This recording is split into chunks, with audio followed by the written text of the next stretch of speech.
Shalom frères et sœurs, vous êtes avec le frère Bienvenu, nous sommes sur Prépa à l'Évangile éternel, notre web TV www.prépa-évangile-éternel.com. Nous nous retrouvons aujourd'hui pour l'exhortation concernant la foi en Dieu. Que la paix du Seigneur soit avec vous et que Dieu nous accompagne et prenne le contrôle comme à son habitude. Comme d'habitude, il faut savoir que cette exhortation n'est qu'une petite exhortation et que tout l'enseignement se trouve sur notre web TV dans la partie enseignement qui est dans www.prépa-évangile-éternel.com. Le verset de base pour l'enseignement concernant la foi en Dieu, ce verset c'est Hébreux chapitre 11, le verset 1 au verset 3. Hébreux chapitre 11, verset 1 au verset 3. Qui nous dit: Or la foi est une ferme assurance des choses que l'on espère, une démonstration de celles qu'on ne voit pas. Pour l'avoir possédée, les anciens ont obtenu un témoignage favorable. C'est par la foi que nous reconnaissons que le monde a été formé par la parole de Dieu, en sorte que ce qu'on voit n'a pas été fait de choses visibles. Vous voyez, ce verset en fait nous permet de bien comprendre, de bien concevoir ce qu'est la foi. Premièrement, la foi est une ferme assurance des choses qu'on espère. Ça veut dire quoi? Ça veut dire que la foi, c'est croire posséder une chose alors que nous ne la possédons pas. Nous espérons en fait en cette chose. Et la foi, c'est croire déjà que nous la possédons. Mais cela ne suffit pas pour définir la foi. La foi, c'est aussi une démonstration de celle qu'on ne voit pas. Ça veut dire que vous croyez et vous avez une ferme assurance que vous possédez ce que vous espérez, mais il faut que vous démontriez en fait cette possession alors que vous ne la voyez pas. Est-ce que vous comprenez? Un exemple très simple. Tout de suite, j'ai envie de boire un verre d'eau. D'accord? Donc, la foi, c'est que c'est une ferme assurance du verre d'eau que j'espère boire. Et une démonstration, la démonstration ce serait en fait ici de parler et le verre d'eau apparaît en fait entre mes mains. Et là, ma foi sera accomplie, sera démontrée. Vous comprenez? Et la Bible nous dit que les anciens ont eu en fait cette foi. Les anciens l'ont eu. Ça veut dire que ce n'était pas impossible de l'avoir avant même la nouvelle naissance par Jésus-Christ. Les anciens dans l'ancienne alliance, dans l'ancien testament, ont eu en fait cette foi-là. Et parce qu'ils ont eu cette foi, ils ont reçu un témoignage favorable. Ça veut dire que Dieu peut témoigner de nous, que nous lui sommes agréables que par la foi. D'accord? La foi, c'est aussi, on nous dit que c'est par la foi que nous croyons que le monde a été fait par Dieu. Est-ce que vous comprenez? C'est uniquement par la foi que nous croyons que le monde a été fait par Dieu. Or, Dieu est invisible. La parole de Dieu n'est pas non plus visible. Et c'est la foi qui nous permet de croire que le monde a été fait par des choses invisibles. Or, le monde est visible. Est-ce que vous comprenez? C'est notre verset de base. Vous voyez, quand vous allez dans Jacques chapitre 1, du verset 5 au verset 8, Jacques nous dit ici que toute personne en fait qui n'a pas la sagesse pour comprendre un certain nombre de choses, il faut que la personne demande cette sagesse à Dieu. Mais attention, Jacques précise en fait que lorsqu'on demande en fait à Dieu, il faut demander sans douter. C'est ça en fait la foi. Si vous demandez quelque chose à Dieu avec le doute en fait va venir contrecarrer en fait votre demande, va contrecarrer votre foi. C'est pour ça en fait que beaucoup demandent mais ne reçoivent pas, parce que dans leur demande il y a des doutes, il y a le doute. Vous comprenez? Donc celui qui doute, Jacques nous explique que celui qui doute est semblable au flot de la mer, agité par les vents et poussé de tous côtés. Et celui qui doute est un insensé, irrésolu, inconstant dans toutes ses voies. Et Jacques va jusqu'à nous dire qu'une telle personne n'espère pas recevoir quelque chose de Dieu. Vous comprenez? Jacques est très dur. Donc, or nous doutons un peu plus tous les jours, même dans nos prières, dans nos demandes à Dieu, etc. Il y a toujours un semblant de doute. Alors si on s'arrête uniquement à ce que Jacques nous dit ici, il est très clair que personne n'a la foi. D'accord? Donc, on va essayer de rentrer en profondeur pour comprendre pourquoi Jacques nous a dit ça et pour savoir est-ce qu'il nous est possible d'avoir la foi, combien même nous ne l'avons pas, comme Jacques nous l'explique ici. Lorsque vous allez dans Éphésiens chapitre 2, le verset 8. Lorsque vous allez dans Éphésiens chapitre 2, verset 8, nous allons aller dans le passage en question. Éphésiens chapitre 2, verset 8 nous dit: car c'est par la grâce que vous êtes sauvés, par le moyen de la foi, et cela ne vient pas de vous, mais c'est le don de Dieu. Vous comprenez? On nous dit ici que nous sommes sauvés par la grâce. D'accord? C'est-à-dire Dieu nous fait grâce de nos péchés parce que son Fils a été sacrifié. D'accord? Et tous nos péchés sont pardonnés. Le sang de Jésus pardonne nos péchés. Et Jacques nous dit en fait que c'est par la grâce, d'accord, que nous sommes sauvés au moyen de la foi. Pourquoi? Parce que c'est en croyant que le sacrifice de Jésus-Christ a pardonné nos péchés, que son sang a pardonné nos péchés. C'est en croyant à cela que Dieu nous fait grâce de nos péchés et Dieu nous donne une nouvelle naissance. D'accord? Donc nous sommes sauvés par la grâce et le moyen c'est la foi. Ça veut dire que si nous n'avons pas la foi, il nous est difficile d'être sauvés. Donc vous comprenez que on a vu dans le passage de Jacques ce qu'était la foi, et Jacques nous dit que lorsque nous voulons manifester la foi, il ne faut pas qu'il y ait de doute. Or, nous croyons en Jésus-Christ, mais nous ne le voyons pas, et bien souvent il y a des doutes, parce que lorsque Jésus nous dit celui qui croit en moi ne mourra point, lorsque nos proches meurent, nous pleurons. C'est-à-dire à chaque fois notre foi est mise à l'épreuve. D'accord?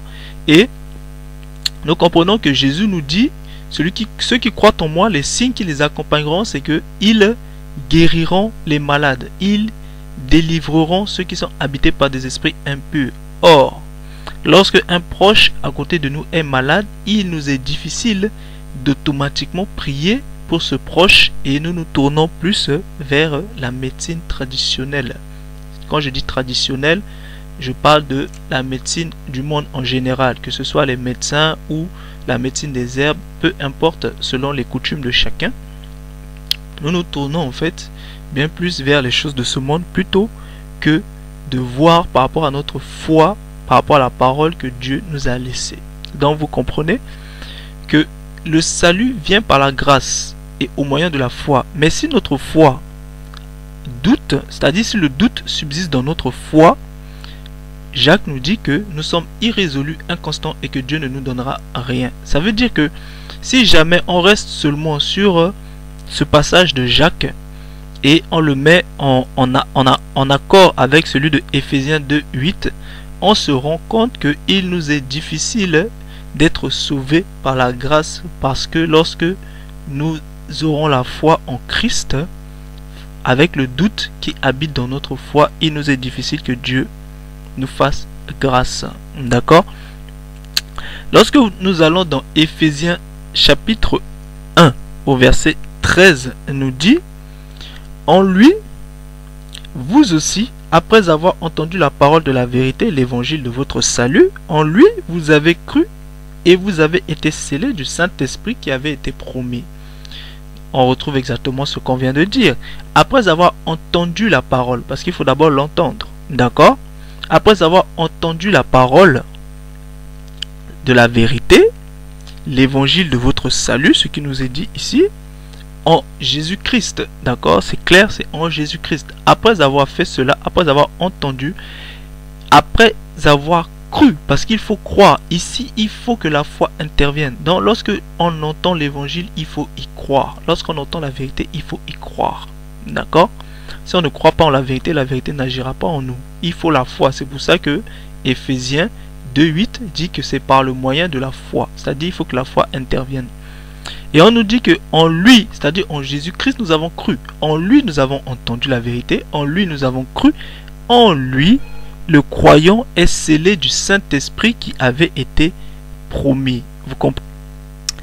Nous disons en fait, en lui, nous avons cru et nous avons été scellés du Saint-Esprit qui avait été promis.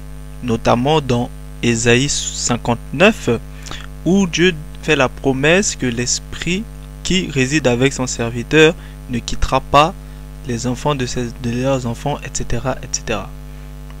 Donc la promesse de Dieu, c'était l'Esprit. Et justement, Jésus est venu donner son sang afin que nous aussi, nous puissions en fait, par la foi, conquérir en fait cette promesse, entrer dans cette promesse qui avait été faite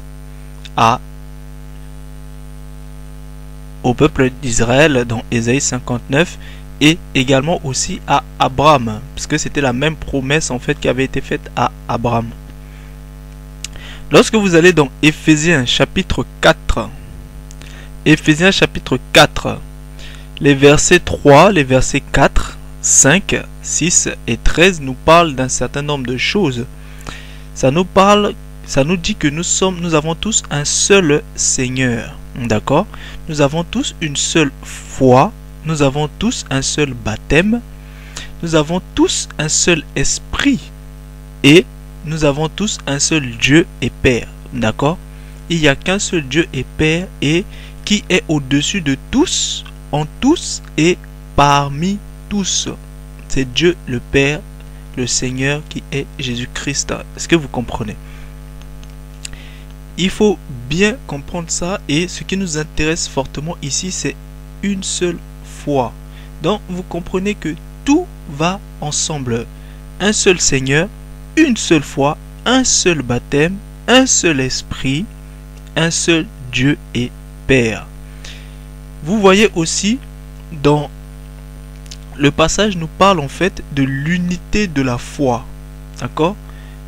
Ça nous parle de l'unité de la foi et de la connaissance du Fils de Dieu. Il faut qu'il y ait une unité dans la foi et une unité dans la connaissance du Fils de Dieu. Parce qu'il n'y a qu'une foi, il n'y en a pas plusieurs. Donc, nous ne pouvons pas nous retrouver dans des situations où chacun a sa foi. Parce qu'il n'y a qu'une foi. Vu qu'il n'y a qu'un Dieu, il n'y a qu'un Seigneur, qu'un baptême, qu'un esprit. Vous comprenez? Tous les 5 ministères qui ont été donnés dans Éphésiens nous permettent seulement d'arriver à ça permet au perfectionnement des saints, des enfants de Dieu, afin que nous arrivions tous à l'unité de la foi. C'est le seul but de ces ministères, arriver à l'unité de la foi et à la connaissance de Jésus-Christ. C'est très important. Lorsque vous allez dans Hébreux, chapitre 4, au verset 2, nous allons aller voir Hébreux, chapitre 4, le verset 2 nous dit: car cette bonne nouvelle nous a été annoncée aussi bien qu'à eux, mais la parole qui leur fut annoncée ne leur servit de rien, parce qu'elle ne trouva pas de foi chez ceux qui l'entendirent. En fait, ici, Hébreux nous explique quelque chose de très intéressant. Hébreux nous dit que la foi, la parole de la vérité, avait déjà été prêchée au peuple d'Israël. Cette bonne nouvelle d'entrer dans le repos de Dieu, ça a été prêché au peuple d'Israël au moment où ils sortaient d'Égypte. Vous comprenez? Mais malheureusement, cette parole de vérité n'a pas trouvé de foi en eux. Donc la parole n'a pas pu s'ensemencer. Vous comprenez? La terre n'était pas bonne. Et comme la parole n'a pas trouvé de foi en eux, ils n'ont pas pu entrer dans le repos de Dieu. Vous comprenez? Parce que la parole de Dieu n'a pas trouvé de foi. Donc lorsque la parole de Dieu nous est donnée, il faut qu'il y ait la foi. Il faut que cette parole puisse rencontrer en fait la foi en nous. C'est par la foi que nous pouvons saisir la semence de Dieu qui est la parole de Dieu. Vous comprenez? Lorsque vous allez dans Hébreux chapitre 4, toujours le verset 7, Hébreux chapitre 4, le verset 7 nous dit quelque chose ici. Il nous dit « Dieu fixe de nouveau un jour aujourd'hui en disant dans David, si longtemps après, comme il est dit plus haut, aujourd'hui si vous entendez sa voix, n'endurcissez pas vos cœurs. » Ici nous comprenons que ce qui a posé problème au peuple d'Israël, c'était l'endurcissement. L'endurcissement du cœur est un obstacle en fait à la foi. L'endurcissement du cœur. Le peuple d'Israël était tellement habitué à l'Égypte que leur cœur avait été endurci en fait par les pratiques égyptiennes et par la vie, la société égyptienne. Donc lorsque Dieu leur a annoncé la parole, la vérité, cette parole n'a pas trouvé de foi tout simplement à cause de l'endurcissement de leur cœur. Un des obstacles majeurs de la foi, l'endurcissement du cœur. Vous comprenez? Pourquoi l'endurcissement du cœur? Parce que lorsque vous voyez dans Romains chapitre 10 verset 17, on nous dit que la foi vient de ce qu'on entend et ce qu'on entend vient de la parole de Christ. D'accord? La foi vient de ce qu'on entend. Mais lorsque l'on entend, il ne faut pas que notre cœur soit endurci. Si notre cœur est endurci, combien même nous entendons la parole, nous n'aurons pas la foi parce que l'endurcissement est un obstacle à la foi. L'endurcissement va bloquer en fait notre foi. Vous comprenez? Donc si on vous annonce la parole et que vous êtes endurci, automatiquement l'endurcissement bloque en fait la parole. La parole ne peut pas entrer et semer en fait en vous. Lorsque vous voyez dans le passage de Matthieu chapitre 13 verset 58, Matthieu chapitre 13 verset 58 nous montre aussi quelque chose ici, nous montre un des obstacles aussi de la foi, qui est précisément ici l'incrédulité. Matthieu chapitre 13 au verset 58 nous parle ici de l'incrédulité. D'accord? Nous allons lire rapidement la parole. Et il ne fit pas beaucoup de miracles dans ce lieu à cause de leur incrédulité. Pourquoi? Parce que Jésus était à Nazareth, là où il a vécu, et vu que eux le connaissaient, ils n'ont pas cru en fait qu'il était véritablement le Messie, le Fils de Dieu. Donc il n'a pas pu faire beaucoup de miracles à cause de leur incrédulité, c'est-à-dire manque de foi. Ils n'avaient pas la foi, incrédulité. Donc vous comprenez qu'il y a l'endurcissement, c'est-à-dire le cœur qui est tellement endurci par des pratiques autres qui font que la parole de Dieu ne peut pas pénétrer, et il y a l'incrédulité, c'est-à-dire le manque tout simplement de foi. Ce sont deux obstacles ici à la foi et qui ne permet pas que la foi puisse produire. Et nous avons vu plus haut le doute aussi qui est un obstacle à la foi qui ne permet pas en fait à la foi de produire. Matthieu chapitre 21 verset 18 à 22 nous parle en fait du figuier que Jésus va maudire. D'accord? Et ce passage en fait nous montre que la foi nous permet d'avoir autorité sur la nature. Donc l'homme est censé avoir autorité sur la nature mais par la foi. Et justement c'est pour ça que Jésus va maudire le figuier, parce que le figuier n'a pas obéi en fait au désir du Fils de Dieu. Vous comprenez? Le figuier n'a pas obéi en fait à son créateur. Donc c'est pour dire que l'homme, s'il avait seulement un peu de foi, il pourrait déplacer des montagnes. Pourquoi? Parce que la foi nous permet d'avoir autorité sur la nature. Vous comprenez? C'est très important. Autorité sur la nature par la foi. C'est comme ça que l'homme aurait dû en fait être. Malheureusement, nous n'avons pas la foi. Ou très peu. Jean chapitre 14, versets 12 à 14 nous montre ici que la foi en Christ, si nous avons foi en Christ, Jésus nous dit que nous pouvons faire des œuvres plus grandes que celles que lui-même a faites. Est-ce que vous comprenez? Car lui en fait, il est monté auprès du Père. Et étant auprès du Père, si nous lui demandons de tout notre cœur, avec foi sans douter, et ben il nous donnera. Pourquoi? Parce que nous demeurons en fait en lui. Ça veut dire qu'il faut demeurer en Jésus-Christ. Il faut demander au nom de Jésus-Christ et il nous donne. Mais pour cela, bien entendu, il faut demeurer en lui. Marc chapitre 11, versets 20 à 24, nous dit qu'il faut croire en l'accomplissement de la prière et elle s'accomplira. C'est ça la foi en Dieu. Vous voyez, si vous faites la prière et que vous ne croyez pas, vous demandez à Dieu de guérir votre frère, votre mère, votre père. Mais si vous-même, vous ne croyez pas qu'effectivement Dieu va vous utiliser pour cette guérison, et ben ça ne produira pas. Pourquoi? Parce que vous devez croire en l'accomplissement en fait de votre prière. C'est très important. Jérémie chapitre 29, versets 11 à 13, et en parallèle avec aussi Matthieu chapitre 7, le verset 7 au verset 11, nous dit que Dieu n'a que de bonnes choses pour nous si nous le cherchons de tout notre cœur. C'est-à-dire Dieu n'a pas prévu de mauvaises choses pour ses enfants, mais pour ça il faut que nous cherchions Dieu de tout notre cœur. C'est très important. Vous pouvez voir aussi Luc chapitre 11 verset 9 à 13. Je passe très rapidement parce que c'est l'exhortation. Pour l'enseignement en fait on rentre plus en détail et je prends un peu plus le temps, nous prenons un peu plus le temps d'expliquer les choses. Donc nous comprenons que Dieu est notre Père et il nous nourrit naturellement. Pourquoi? Parce qu'il a que de bonnes choses pour nous. Il nous nourrit naturellement, comme nous-mêmes nous nourrissons nos enfants naturellement. Pourquoi? Parce que nos enfants sont dépendants de nous, donc nous aussi nous sommes dépendants de notre Père qui est Dieu l'Éternel.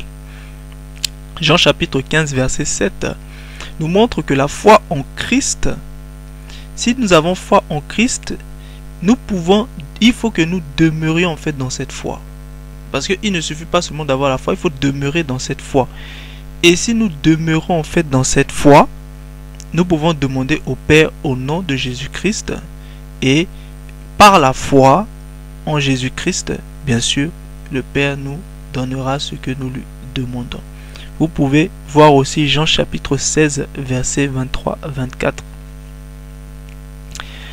1 Jean chapitre 3, versets 15 à 24 nous parle d'un certain nombre de choses. 1 Jean chapitre 3, versets 15 à 24 nous dit « Haïr, c'est tuer ». C'est-à-dire quelqu'un qui est son frère est déjà un meurtrier. Parce que lorsque vous avez haï votre frère dans votre cœur, c'est comme si vous l'avez déjà tué. Donc haïr n'est pas différent de tuer. Donc celui qui déteste son prochain n'a pas la vie éternelle en lui. Vous ne pouvez pas avoir la vie de Dieu en vous si vous détestez votre frère. C'est pas possible. Christ a donné sa vie pour nous. Nous devons aussi donner notre vie pour les frères. C'est très important.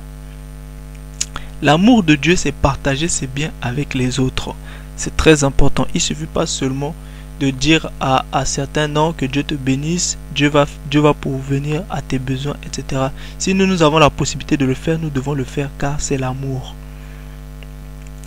Nous devons aussi comprendre que l'amour doit être accompagné des œuvres. Jacques chapitre 2, versets 14 à 26 nous l'explique clairement que la foi sont les œuvres, c'est que la foi avec les œuvres, ça va nous sauver.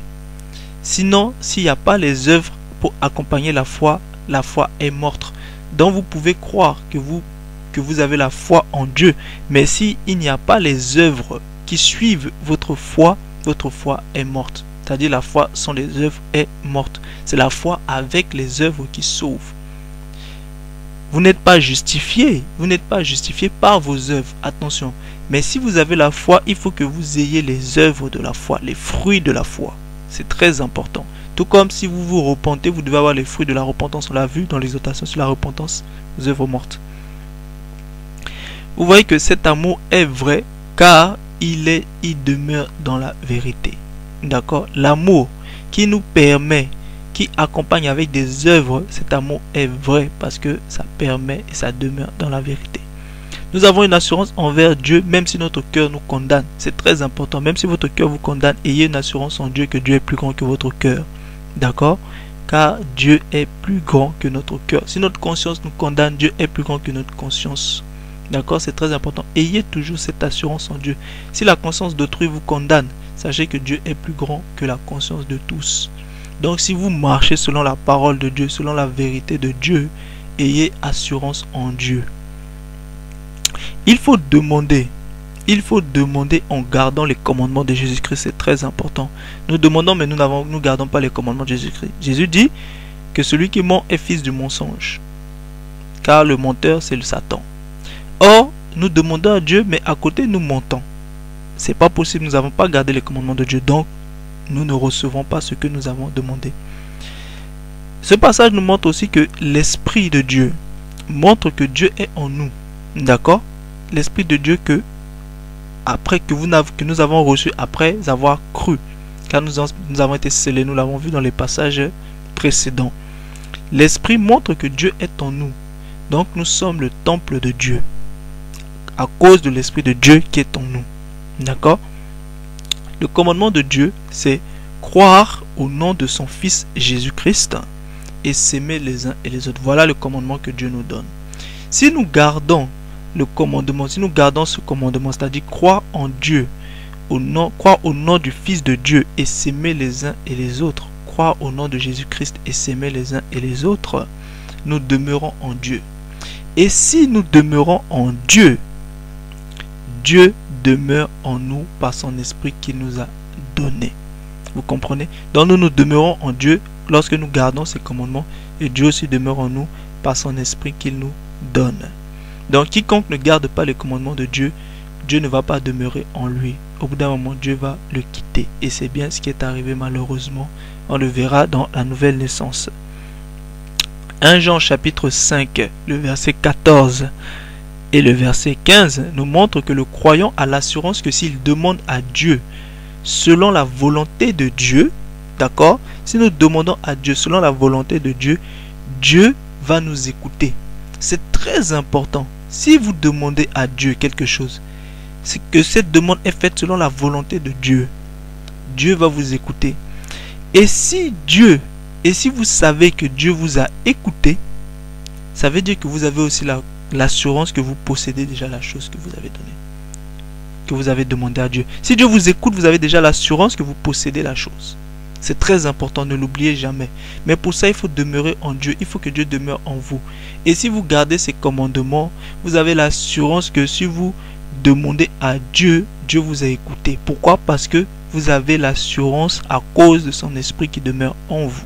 Mais pour ça, il faut que son esprit demeure en nous. D'accord?